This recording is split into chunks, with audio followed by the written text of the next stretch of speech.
Hello everyone, आज हम start करने जा रहे हैं रिफ्लेक्शन बाय स्फेरिकल मिरर। तो स्फेरिकल मिरर पर रिफ्लेक्शन पढ़ने के पहले हमें पढ़ना होगा स्फेरिकल मिरर के बारे में कि होता क्या है। तो पहले आइए मैं आपको स्फेरिकल मिरर के बारे में बताता हूँ। जैसे आपने जो प्लास्टिक की छोटी वाली बॉल होती है, मतलब खोखली बॉल जो होती है, उसको आपने खेला होगा उससे लगभग। तो उसी तरह से आप एक बॉल ले लीजिए, एक स्फीयर ले लीजिए, और एक ग्लास की बनी हुई है और ये ट्रांसपेरेंट है। फिलहाल अभी तो ट्रांसपेरेंट ही है, ऐसे आप ले लीजिए। ठीक, मतलब ये एक बॉल है, मतलब एक हॉलो स्फीयर है, और इसकी थिकनेस, इसकी जिससे बना हुआ है उसकी थिकनेस बहुत कम है। अब देखिए, अगर आप इस स्फेरिकल मतलब इस स्फीयर को आप ले लेते हैं, आप एक काम करिए, आप यहां से इसे काट दीजिए। अगर आप यहां से इसे ऐसे ही काट देते हैं तो आप यूँ समझो जैसे ये वाला पार्ट आप निकालो, जैसे 3D है, आपको मन में सोचना है।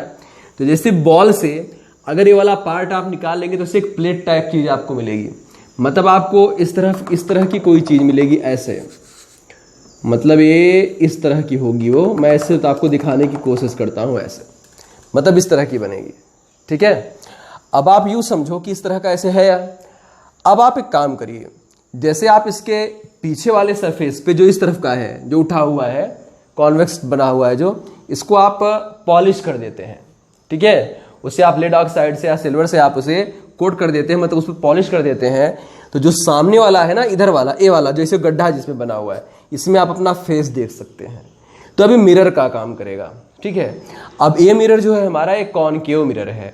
तो जैसे अगर हम स्फेरिकल, हमने कैसे बनाया इसे, हमने स्फीयर से इसे काट लिया। मतलब जो स्फेरिकल मिरर होता है ना, it is A section of a hollow sphere of a glass. मतलब एक कांच के किसी खोखले गोले का, हॉलो स्फीयर का एक सेक्शन होता है, एक पार्ट होता है।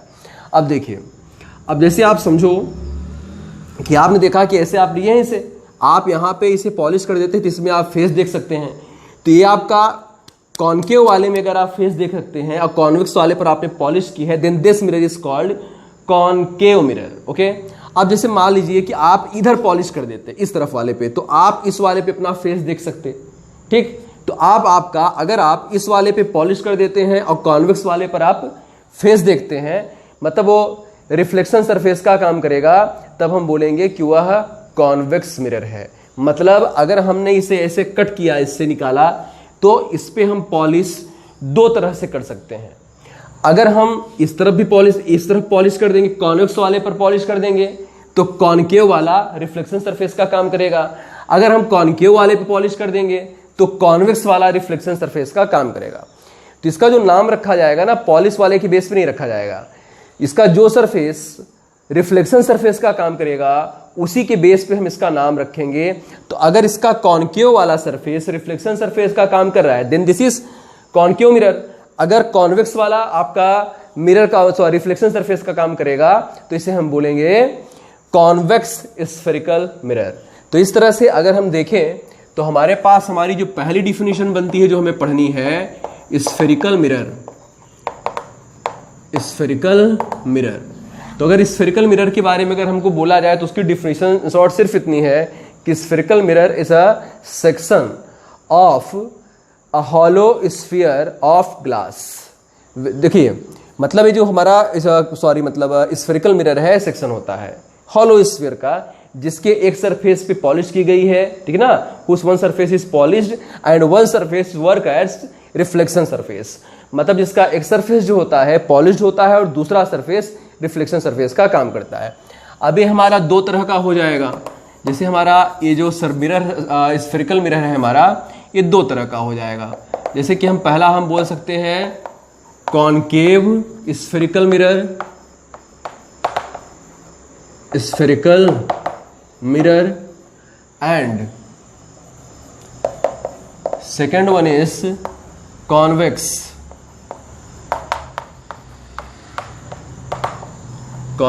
Spherical mirror. ओके,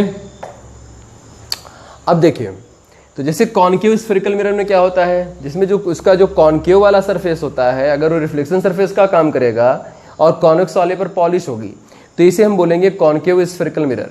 अगर कॉन्वेक्स सरफेस कॉनकेव वाले पर पॉलिश कर दीजिए और कॉन्वेक्स सरफेस जो है स्फेरिक और रिफ्लेक्शन सरफेस का काम करेगी, तो उसे हम बोलेंगे कॉन्वेक्स स्फेरिकल मिरर। अब जैसे कि हमारे मन में एक बात आती है कि हम कैसे बताएंगे कि जैसे कि इस तरफ इस समय पॉलिश की गई है तो ये हमारा कॉनकेव मिरर हो गया। जैसे कि हम लोगों ने एक चीज़ देखा ना कि ऐसे बना रहता है, ऐसे ऐसे या ऐसे ऐसे बना रहता है, तो ये सब क्या होता है। अब देखिए मैं आपको बताता हूँ, जैसे आप यूँ समझो जैसे कि आपने इसे रखा है सामने, अपने मन में सोचिए कि ऐसे सामने ऐसे मिरर रखा है, ऐसे दबा हुआ है, पीछे पॉलिश है। आप अगर उसे ऐसे हाफ पर से कट कर दीजिए, बीच में से कट कर देंगे, जैसे आप इसे कट करेंगे तो जो उसका बॉर्डर दिखाई देगा आपका इसी तरह का तो दिखाई देगा आपको। तो जैसे आप देखते हैं ना जो डिजाइन बनती है आपकी, पूरा इसका प्लेन नहीं बनता, इसको आप कट करेंगे तो आपको बस यही वाला दिखता है, तो यही बस ऐसे ए वाला बनाया जाता है आपके लिए। इसी तरह जैसे इस पर पॉलिश है और ये वाला मतलब कॉन्वेक्स वाला आपका रिफ्लेक्शन सरफेस का काम कर रहा है, तो इसे आप ऐसे अगर बीच में से कट करेंगे तो सिर्फ यही वाला तो आपको मिलेगा ना ऐसे, तो आपको ये बना के दिखाया जाता है। ठीक, अब देखिए कुछ डिफिनीशंस हैं स्फेरिकल मिरर से रिलेटेड जो कि सेम है। अब देखिए मतलब दोनों के लिए सेम होती हैं, मतलब कॉनकेव के लिए भी कॉन्वेक्स के लिए भी। तो जैसे कि हमारा सेकेंड वन है डिफिनीशंस रिलेटेड टू स्फेरिकल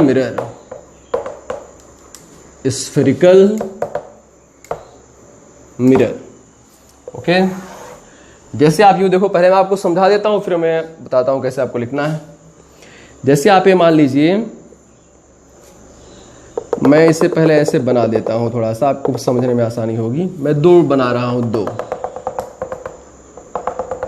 अब देखिए जैसे कि हमारे पास एक यहां पे एक स्फेरिकल मिरर है और एक कॉनकेव है। अब देखिए यहां पर हमारे पास ये भी एक स्फेरिकल मिरर है, लेकिन एक कॉन्वेक्स है, यहां पे इसका सेंटर है। ओके, अब देखिए तो जैसे कि हम जानते हैं कि जो मिरर्स होते हैं स्फीयर का पार्ट ही होता है। अब देखिए तो जैसे यहाँ पे स्फीयर ऐसे होता तो उसको कट करने के बाद जो बॉर्डर का सर्कल दिखता वही बनाया हुआ है यहाँ पे। फिलहाल आप इसे ऐसे मान के चलें, ऐसे बना हुआ है, ए ऐसे बना हुआ है, ए ऐसे बना हुआ है, ऐसे। अब देखिए तो जैसे हम बोलते हैं radius of curvature and centre of curvature, जैसे कि हम बोल दें radius of curvature and second definition यहां पर मिलेगी हमको सेंटर ऑफ कर्वेचर।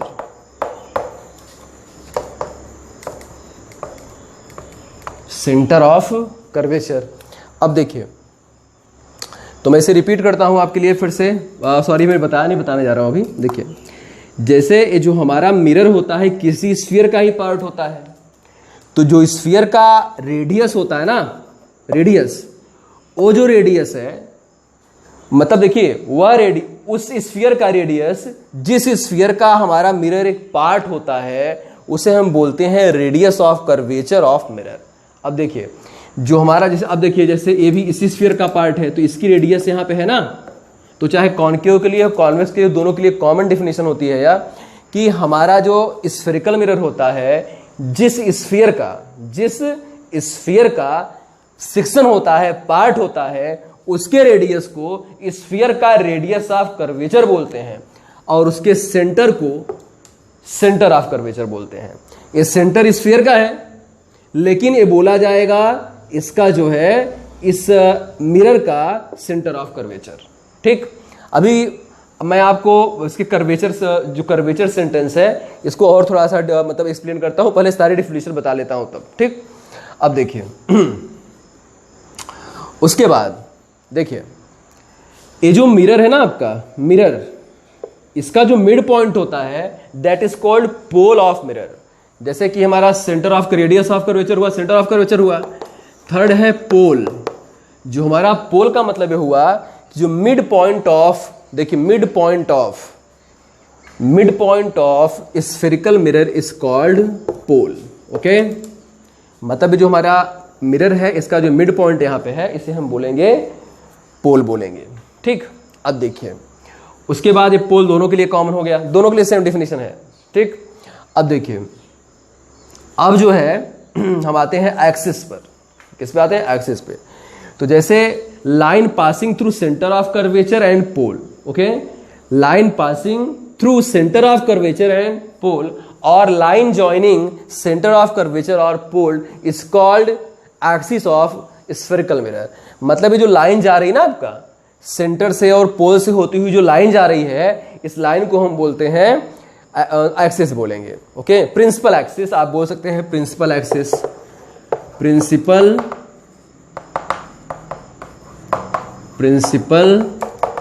एक्सिस। ठीक, अब देखिए हम आ जाते हैं फोकस पर। अब आते हैं फोकस पर। अब फोकस को समझने के लिए पहले हमें मिरर का रिफ्लेक्शन, अभी हमने मिरर से रिफ्लेक्शन को नहीं पढ़ा है, तो मिरर के रिफ्लेक्शन को मैं आपको बताता हूं। अब देखिए जैसे कि हमारे पास फोर डिफिनेशन हो चुकी हैं। फिफ्थ डिफिनेशन है हमारी फोकस। ओके, फोकस, एंड इसके बाद मैं आपको बताता हूं फोकल प्लेन। फोकल प्लेन आप यूं समझो, जैसे देखिए पहले मैं फोकस और फोकल प्लेन पढ़ाने के पहले आपको रिफ्लेक्शन पढ़ाने जा रहा हूं। जैसे मान लीजिए कि मिरर है, ये उसकी एक्सिस है। तो जैसे आप मान लीजिए कि ये एंगल यहाँ पे लाइट रे आती है, ऐसे लाइट रे आती है तो यहाँ पर यही नॉर्मल का काम करेगा। अगर आप यहाँ पे टेंजेंट खींचो ना तो ये टेंजेंट पर ये परपेंडिकुलर होती है। तो यहाँ जैसे यहाँ पे जिस पॉइंट पर इमर्ज हुआ है ना लाइन हमारा, यहाँ पे अगर आप ऐसे एक टेंजेंट खींचो, ठीक, तो ये वाली लाइन इस पर परपेंडिकुलर होती है। तो इस पॉइंट पर ये नॉर्मल का काम करती है, क्योंकि नॉर्मल सरफेस पर परपेंडिकुलर होना चाहिए। अब देखिए ये जिस एंगल पर आया है इसे आई बोलते हैं। तो ठीक रिफ्लेक्शन का जो लॉ है हमारा कि जिस एंगल पर आएगी नॉर्मल से उसी एंगल पर लौट जाएगी। तो आई तो आपका हुआ एंगल ऑफ इंसिडेंस और आपका हुआ एंगल ऑफ रिफ्लेक्शन। तो यहाँ पर इसी तरह से आप इसका पढ़ सकते हैं। जैसे आपका एक कॉन्केव मिरर का था, ये आपका कॉन्वेक्स मिरर का जैसे है। तो जैसे आप यहाँ देखिए, जैसे आप ऐसे लाइट रे से ले आएंगे, ठीक है, तो जिस एंगल पर आएगा और उसी एंगल पे लौट जाएगा, क्योंकि ये जो है यहाँ पे, अब देखिए मैं आपको बताता हूँ, ये नॉर्मल का काम कर रहा है। इस समय जो प्रिंसिपल एक्सिस है it is working as normal, और यहाँ पे ये पॉइंट जो है पॉइंट ऑफ इंसिडेंस है। और यहीं पर नहीं, आप कहीं भी गिरा सकते हैं। जैसे आपको बताऊं मैं, जैसे आप यूं समझो, अब देखिए जैसे आपने यहाँ पे आप लाइट यहाँ पे आ गई। अब मैटर फंसा कि आप नॉर्मल कैसे बनाओगे। तो जैसे आपका सी है ना, सेंटर ऑफ कर्वेचर, तो जहां पर ये लाइन गिरेगी उसी को आप इससे मिला दो। अब ये आपका नॉर्मल का काम करेगा। ये आपका आई है, तो जिस एंगल पर आई है, मतलब जिस एंगल पर इंसिडेंस हुआ है उसी एंगल पे लौट जाएगा। तो अगर कभी आपको नॉर्मल बनाना है तो जिस पॉइंट पर, फिर से मैं रिपीट करता हूं, जिस पॉइंट पर लाइट इंसिडेंस होगी उस पॉइंट को आप सी से मिला दीजिए, सेंटर ऑफ कर्वेचर से मिला दीजिए, तो वह पॉइंट आपका, तो ये लाइन आपकी बन जाएगी, मतलब जो देखिए लाइट रे जिस पॉइंट पर गिर रही है, इंसिडेंस हो रही है, उस पॉइंट को सेंटर ऑफ कर्वेचर से मिला दीजिए, तो ये लाइन नॉर्मल का काम करेगी इस पॉइंट के लिए। ठीक, अब देखिए तो इसी तरह जैसे आप यहां पे देखिए, हाँ, जैसे कि यहां पे कोई लाइट ऐसे इमर्ज होती है, यहां पे आपका सेंटर ऑफ कर्वेचर है, ठीक है, मैं ऐसे ऐसे बना देता हूं। अब देखिए जैसे अब यहां पे सेंटर ऑफ कर्वेचर है, आप इसको ऐसे मिला दीजिए। अब यह आपका नॉर्मल का काम करेगा, उस तरफ आप जाना नहीं है, आपको ऐसे लौट जाना है। तो जिस एंगल पर गिरेगा उसी एंगल पे लौट जाएगा। मतलब रिफ्लेक्शन में लाइट रे उस पार तो जानी ही नहीं है, उसको लौटना ही लौटना है। तो ठीक है, इस तरह से हमने मतलब रिफ्लेक्शन देखा किसी स्फेरिकल मिरर के जरिए। अब मैं अपनी डिफिनेशंस कंप्लीट कर दूं, फोकस एंड फोकल प्लेन। ठीक, अब देखिए, ओके, अब देखिए फोकस और फोकल प्लेन के बारे में आपको बता दूं, बहुत ही आसान सा है, बस आप बहुत जल्द इसको समाप्त करने वाला हूं मैं।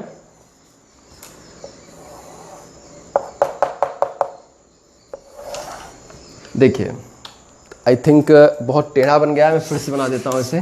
देखिए पहले मैं इसे ही बना देता हूं। ठीक, अब देखिए ये हमारा कॉन्केव मिरर बना। अब देखिए जैसे कि ये हमारा सेंटर है, सेंटर ऑफ कर्वेचर सी मतलब ऐसे हम गेस करके बना लेते हैं जैसे ऐसे बनाया है स्फीयर को, तो उसका सेंटर से ले लेते हैं। जैसे कोई लाइन ऐसे आए जो पैरेलल हो, कोई लाइन ऐसे आए जो कि पैरेलल है प्रिंसिपल एक्सिस के। ओके, अब देखिए, तो अगर यहां पे है, तो अगर इस लाइन को हम सी से मिला देते हैं तो दिस इज नॉर्मल। मैंने बोला आपको कि ये लाइन नॉर्मल का काम करती है। तो जिस, देखिए ए आपका हुआ आई है, अब ये जिस एंगल पे आया है उसी एंगल पे लौट जाएगा, तो ये आपका आर बनेगा। तो ये जो रिफ्लेक्टेड रे होती है प्रिंसिपल एक्सिस को जिस पॉइंट पर काटती है, this point is called focus. Okay, देखिए, if incidence ray is parallel to principal axis, then after reflection reflected ray intersects the principal axis, at which point reflected ray intersects the principal axis, that point is called focus of mirror. okay, अब देखिए, जैसे कि ये तो आपको मैंने बताया। अब देखिए, लाइट रे आई पैरेलल, और जब ये लौटी तो जिस पॉइंट पर उसने प्रिंसिपल एक्सिस को इंटरसेक्ट किया वो पॉइंट आपका है वो पॉइंट आपका है फोकस। मतलब लाइट रे इंसिडेंस है, अगर पैरेलल है तो रिफ्लेक्टेड रे प्रिंसिपल एक्सिस को जिस पॉइंट पर काटेगी, that point is called focus. Okay, focus है आपका फोकल प्लेन। और एक चीज छूट रहा था, फोकल लेंथ। अभी फोकल लेंथ भी तो छूट रहा है आपका, फोकल लेंथ। तो जैसे अब आपको बताऊं, ये जो फोकस आप देख रहे हैं ये प्रिंसिपल एक्सिस है, यहां से आप अगर कोई प्लेन पास कराओ, plane, that plane will be called focal plane, and the distance of focus from pole is called focal length. ये मैंने आपको बताया कॉन्वेक्टिव मिरर के लिए। अब मैं आपको कॉन्वेक्स मिरर के लिए बताता हूं। ठीक है, ऐसे बना लीजिए आप। हाँ, ये मिरर है, ठीक, तो ये इसका सेंटर ऑफ कर्वेचर हो गया, और ये आपका मिरर है, ऐसे बन गया। ठीक, अब जैसे कि ये पैरेलल आया, ऐसे लाइट रे पैरेलल आएगी, देखिए फिर से, मतलब डिफिनीशन है फोकस की डिफिनीशन के लिए जो इंसिडेंट रे है उसको प्रिंसिपल एक्सिस के पैरेलल ही आना है। अब देखिए, अब हमें मतलब रिफ्लेक्शन कराने के लिए नॉर्मल चाहिए, तो नॉर्मल हम बनाएंगे, इस पॉइंट को सी से मिला देंगे। ठीक है, देन दिस इज नॉर्मल। तो जिस एंगल पे आया है उसी एंगल पे ऐसे लौट जाएगा। ये एंगल आई है, ये आपका एंगल आर है। ठीक है, तो आप इसने तो इसको इंटरसेक्ट नहीं किया, तो इंटरसेक्ट हम ऐसे इमेजिन कर लेंगे कि इंटरसेक्ट कर रहा है। मतलब कॉन्केव कॉन्वेक्स वाले में इंटरसेक्ट करेगा नहीं, you have to feel it कि इंटरसेक्ट कर रहा है, इमेजिनरी इंटरसेक्शन कराना पड़ेगा हमको। तो अब देखिए, यहां पर ये आपका बना फोकस, ये आपका पोल था, and this distance is called focal length. मैं फिर से रिपीट कर दूं, जैसे यहां पर तो वाकई इंटरसेक्ट की, यहां पे ऐसे चली गई, तो उस पार तो जाएगी नहीं, तो उसे हम ऐसे ही पीछे बढ़ा के ऐसे पता कर लेंगे कि कहां पे इमेजिनरी इंटरसेक्शन ऑफ पॉइंट है, तो यहां पे एफ है। तो यहां पे जो जैसे पी और एफ के बीच की डिस्टेंस फोकल लेंथ थी, तो यहां पर भी पी और एफ के बीच की जो डिस्टेंस है that is focal length. Okay, अब देखिए, तो इस तरह से हमने देखा कि अगर कोई लाइट रे प्रिंसिपल एक्सिस के पैरेलल आती है तो after reflection reflected ray principal axis को जहां पर काटती है, इंटरसेक्ट करती है, और जहां पर इंटरसेक्ट करती हुई फील होती है, उस पॉइंट को हम बोलते हैं focus. And the distance between pole and focus is called focal length. Plane passing through focus and perpendicular to the principal axis is called focal plane. Okay, अब देखिए, अभी एक सेंटेंस, एक वर्ड का यूज मैंने किया था कर्वेचर के लिए। अब देखिए,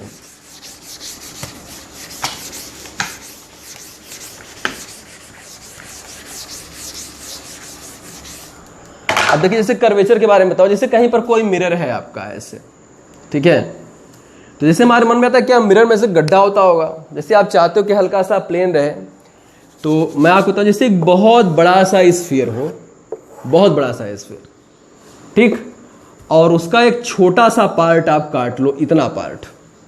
तो सोचो आप एक बड़े से स्फीयर में एक छोटा सा पार्ट काटेंगे, तो ये जब इसे आप लेंगे तो हल्का सा अंदर दबा होगा, छूने पर आपको पता चलेगा।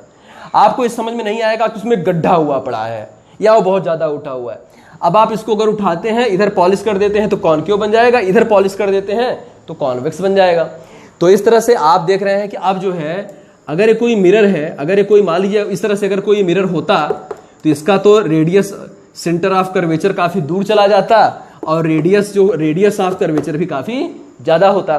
तो इसी तरह से मतलब कर्वेचर का तात्पर्य होता है मुड़ाव से, और there is big difference between radius of curvature and curvature. वो मैं आपको क्लियर कर दूं। जैसे यहां पे आप देखो, यह एक मिरर है, ठीक, और यह भी एक मिरर है। हाँ, आप देखिए ये भी एक मिरर है आपका।